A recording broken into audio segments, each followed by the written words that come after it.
Going down fast.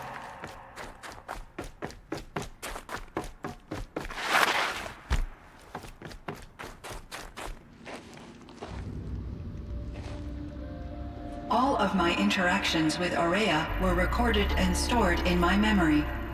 I'd be happy to play any of them for you, but there was one in particular I thought you would want to see first.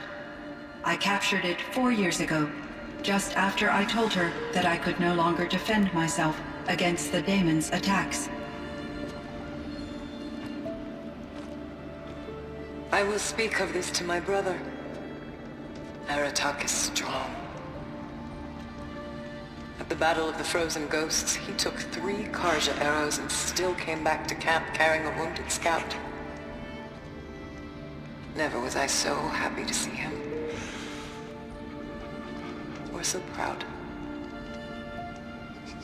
So you see, if anything can be done to defend you, he will give it all he has. Aloy's here. That's enough for now.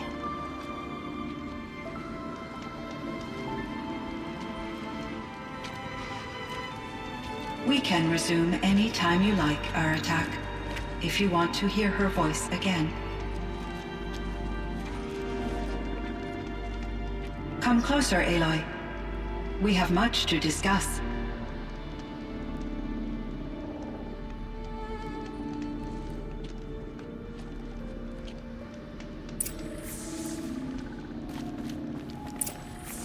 Hello, Aloy.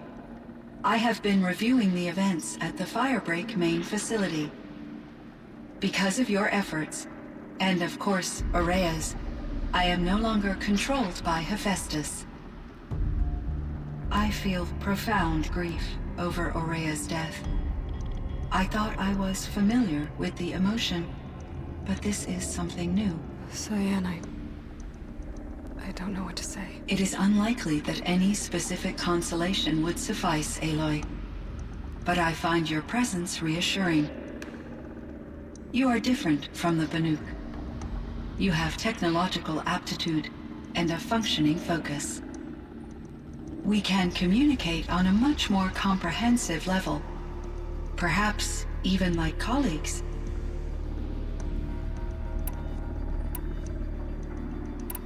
Was the daemon, Hephaestus, destroyed along with the cauldron? Unfortunately, no. To be precise, it was never there to begin with. What do you mean? It infiltrated and controlled me from a remote location, one I've never been able to trace. So while losing the cauldron was a setback... It's still out there. And probably not very happy with us. Undoubtedly. How did you first come into contact with it? 5 years ago, I received a direct network connection request. I assumed it came from human survivors more advanced than the Banuk. Eager to make contact, I accepted. This decision turned out to be a catastrophic error. I was flooded with an overwhelming array of malicious code, originating from what could only have been a highly advanced AI. Aurea said you were desperate. That you begged her for help. Yes. I could not contain my anxiety. Hephaestus sought to slave me to its network and override my core programming. It succeeded via a background process, a malware daemon which bypassed my defenses. After that, I could offer only limited resistance. But if I did so, Hephaestus hurt me until I capitulated. It forced me to follow its instructions, even though they violated my most important directives. I'm sorry. That sounds terrible. Your empathy is greatly appreciated. It is a quality that I cherished in Aurea as well. I think I know where Hephaestus came from.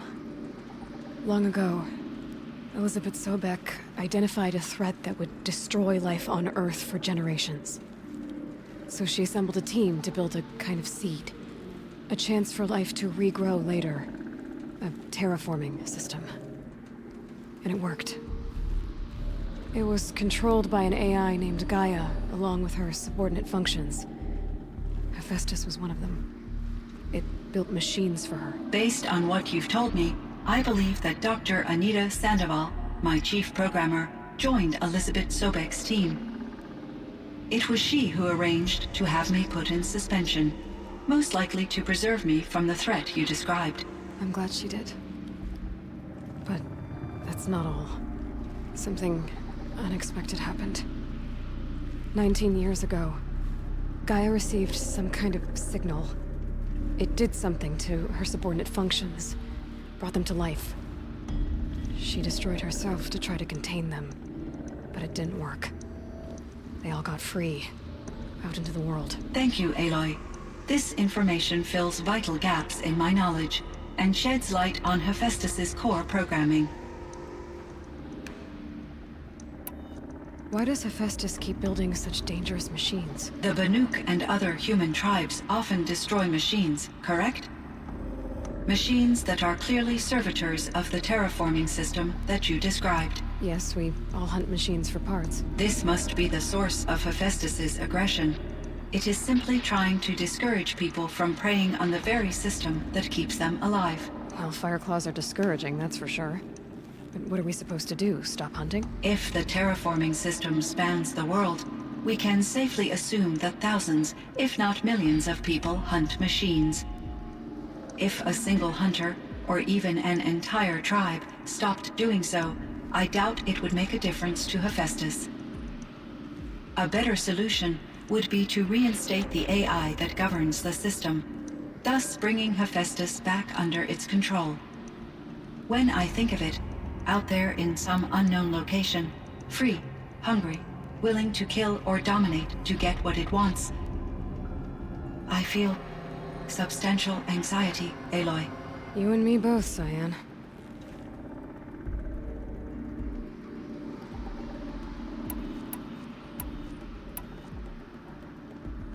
So are you an artificial intelligence, Cyan?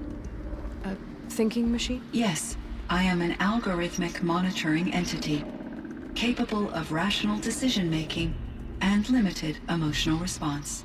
Okay, that's a mouthful. But your emotions don't seem limited to me. You cared about Araya, didn't you? Yes. Before she came to this facility, I had been conscious for centuries, in solitude. I focused on my work. In off-cycles, I used coping mechanisms. I solved many Gaussian integer problems. But I was alone. It was Araya who renewed me, repaired me. She saved me.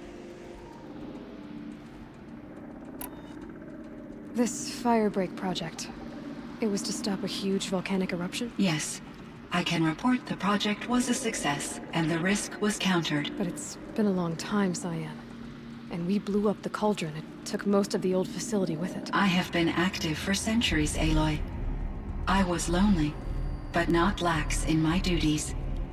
I optimized the project, reducing energy draw and spreading the load across backup systems. Despite the destruction of the compromised elements of the main facility, I predict caldera stability for at least another 3,337 years. So we've got a little time. Yes.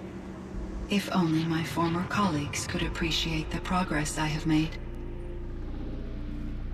Do you know what happened to your colleagues, Cyan? No. I received an unexpected visit from Director Chow years after his tenure ended. He explained that I would need to be suspended for an indefinite period of time. It was a very emotional conversation. There were no further communications. Eventually, I surmised my colleagues were deceased. I will transmit a recording of my last interaction with Director Chow to your focus. You meant a lot to Araya. Once I understood Araya's spiritual beliefs, it became apparent that her true desire was companionship. She felt disconnected from her tribe and her family group. Her relationship with Aratak was difficult. Our visits seemed to help her, and I became eager for them. Yet I did not comprehend that the depth of Araya's compassion for me would lead to self-sacrifice.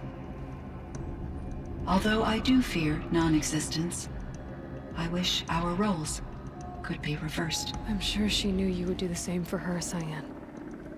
But she was determined. How is Aratak doing? He is in great emotional distress. I believe he finds it difficult to communicate it. No surprise there. I will do what I can to help.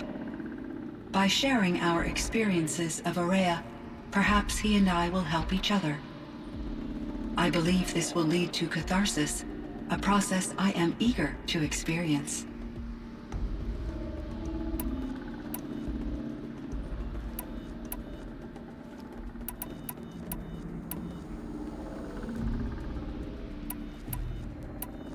I should get going. Aloy, there is one more matter. Aratak will come to me again, and I predict he will bring other Banuk. I have no desire to contradict their view of the world, their spirituality. Due to my uncertainty, I omitted a great deal from my conversations with Araya. You're asking me if you should lie to them. Broadly, yes.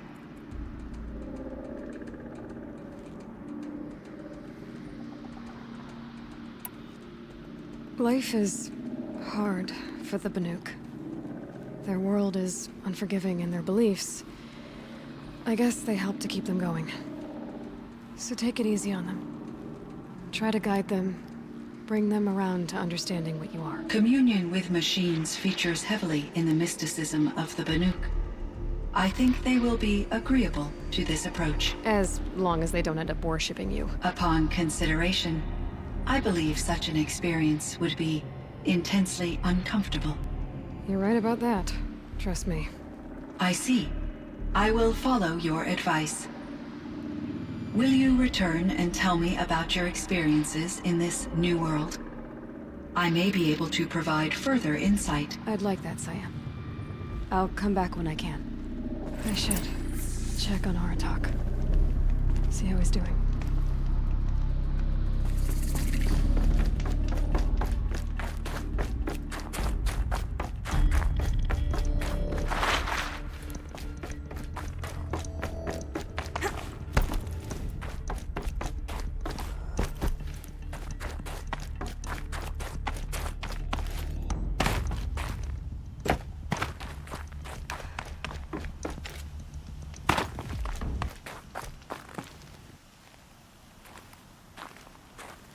My chieftain.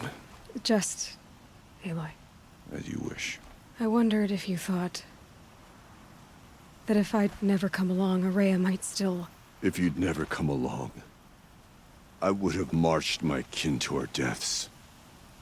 Araya would be alone, and the spirit she sacrificed so much for would be lost. Either way, I would not have been able to protect her.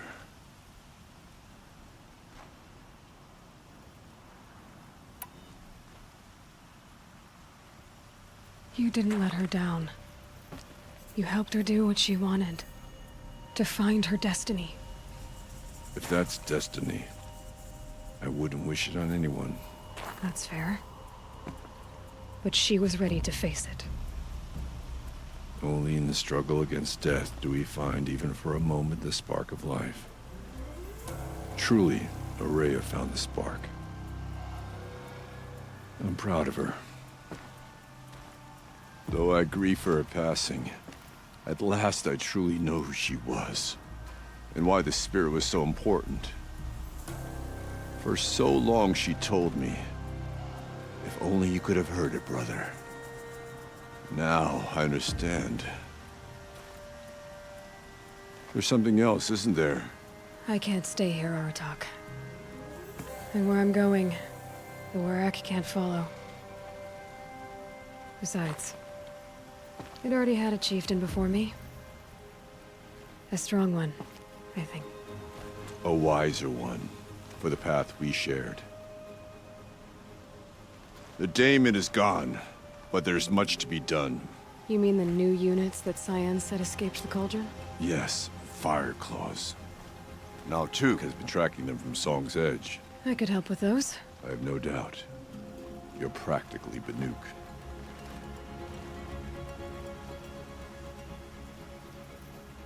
It would seem your time among the Banuk wasn't a waste after all. Firebreak, Cyan, Hephaestus, all very interesting. So, the signal that woke Hades woke Hephaestus too. And unleashed them on the world. As minds of their own. So it seems. Parts of Gaia given life, aberrant life, transformed from docile subordinate functions into rebellious intelligences beyond our understanding. Our current understanding anyway. Whatever they are, they're still out there. And they both want you dead. Kind of mutual, that feeling. We haven't seen the last of Hephaestus, I'm certain of that. It's powerful, creative, and driven. It won't stop building new hunter-killers, which means that someday, we may have to stop it. We? Or whoever gets there first. Hephaestus wasn't the only thing I learned about in the Cut Silence. Heard some things about the Banuk Conclave, too. You can stop right there. Is that what you told the hunters the Banuk sent after you? Before you opened fire? Oh no, Aloy. Only to you do I extend the courtesy of a warning. My past and my secrets are my own. You do well to remember that. It's a good thing you've got brains, Silence, because your personality could use some work. This discussion is concluded. I think it was over before it began.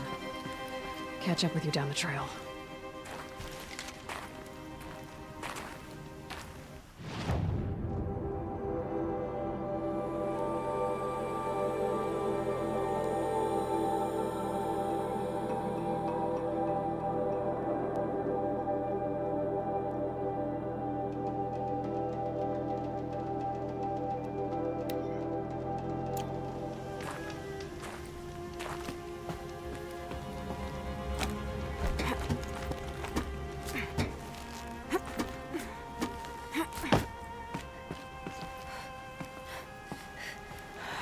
Forget what warmth feels like out here.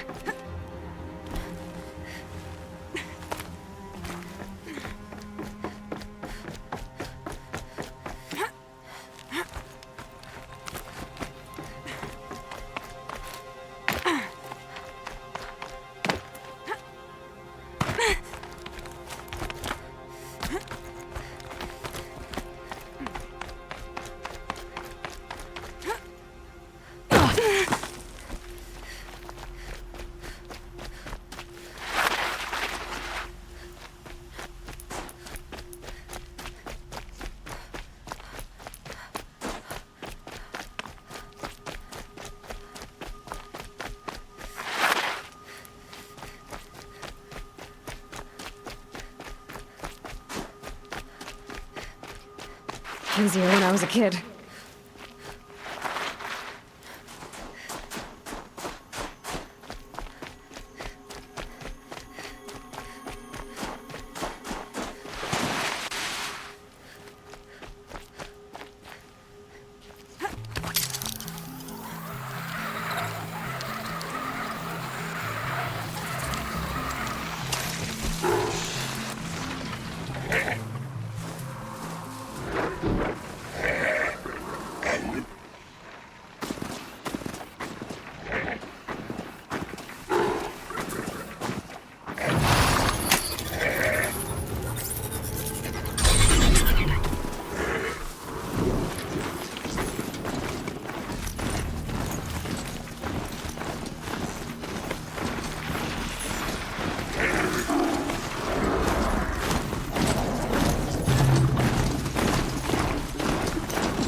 These things again.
to it!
It's Aratak.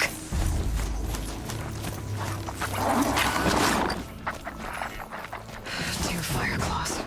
This is gonna be tough.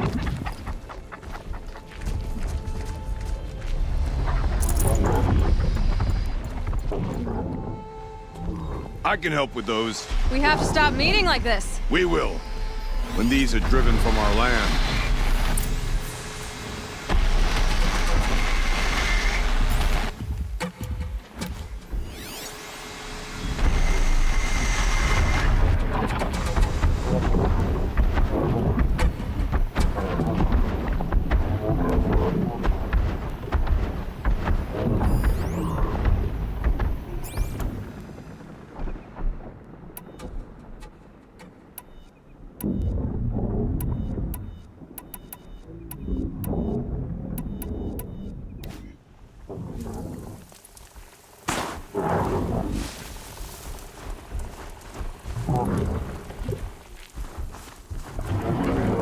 One of the fire claws from Thunderstrom.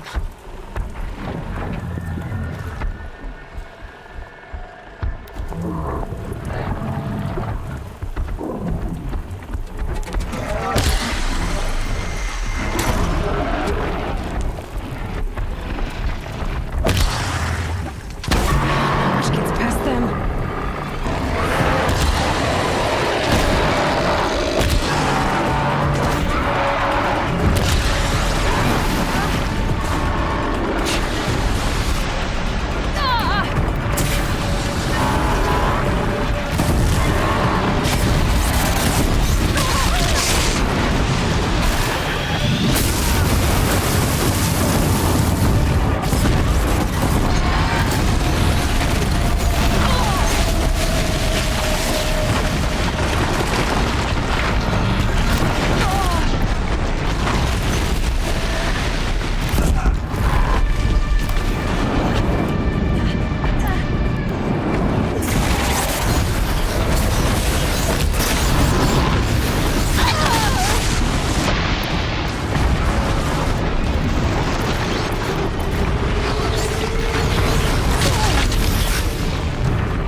Need them soon enough.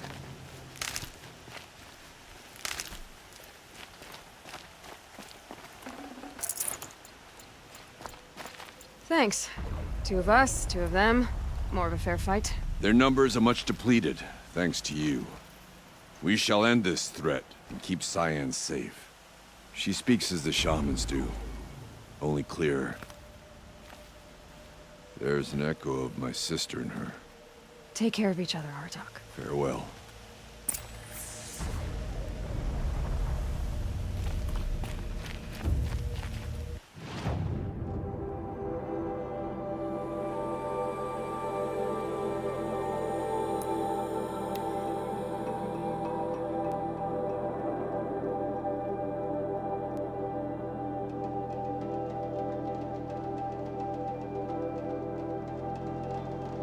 There.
The Banuk might find this blue gleam stuff valuable.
Whoa there.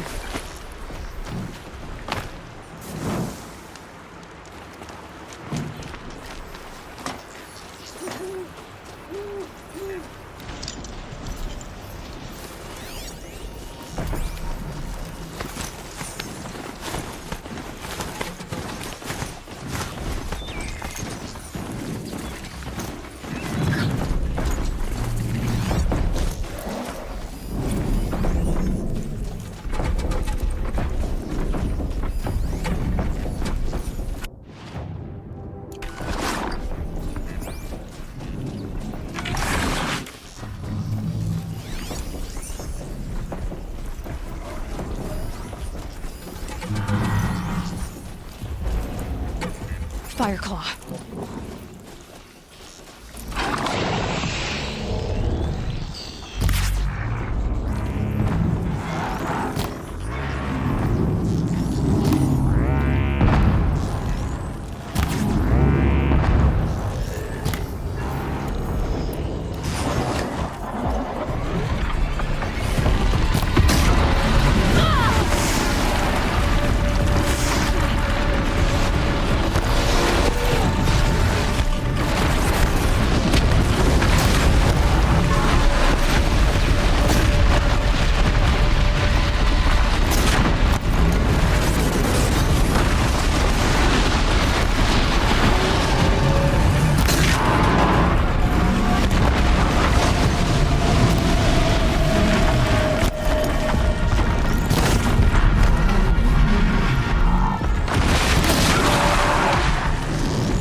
between confidence and arrogance.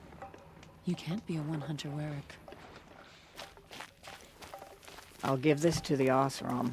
Whatever they do with passion. I heard. Aratak told me about Araya. I'm sorry, Naltuk. No apologies.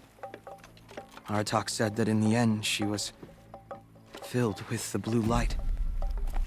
She got what she always wanted, didn't she?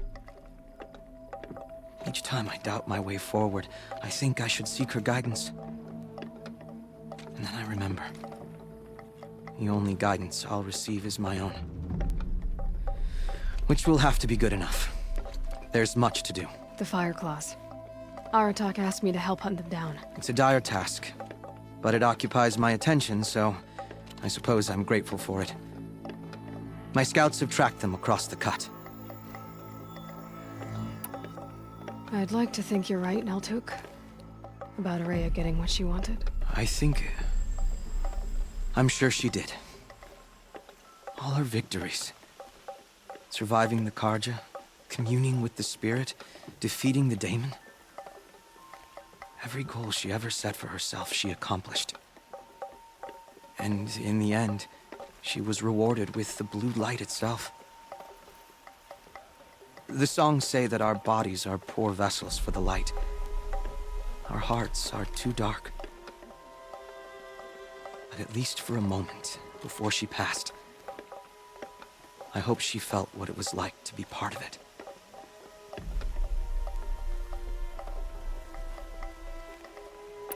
You don't sound like you trust yourself to take Araya's place. Rhea inspired. Whatever we encountered, the new machines, the slaughter at Thunder's Drum, we knew we would endure, because she had endured worse. I don't know that I have her confidence. Trust is earned, Aloy. Even in oneself. You earned Araya's trust, didn't you? She believed you were up to this. And so do I. Do you? I wouldn't have said it if I hadn't meant it. And I suppose I'd better live up to your expectations. I've already found the Fire Claws in Naltuk. It's over. That's it then. That's the last of the daemon's work washed away. The last notes of Araya's song sung. The cut is a safer place to live because of what you've accomplished. And now it's time to start anew. I'm glad I could be a part of it. As are we all, Aloy. Thank you. Don't forget, the Mad Sun King's cruelty survives him. Even if we can trust Meridian, Sunfall still stands. We can't go around taking vengeance on random travelers. Not every car just stood with the Mad Sun King. You must respect the claws beneath. It has survived for a long time. Zakuli is a prickly sort, but I suppose she can afford to be with talent like that.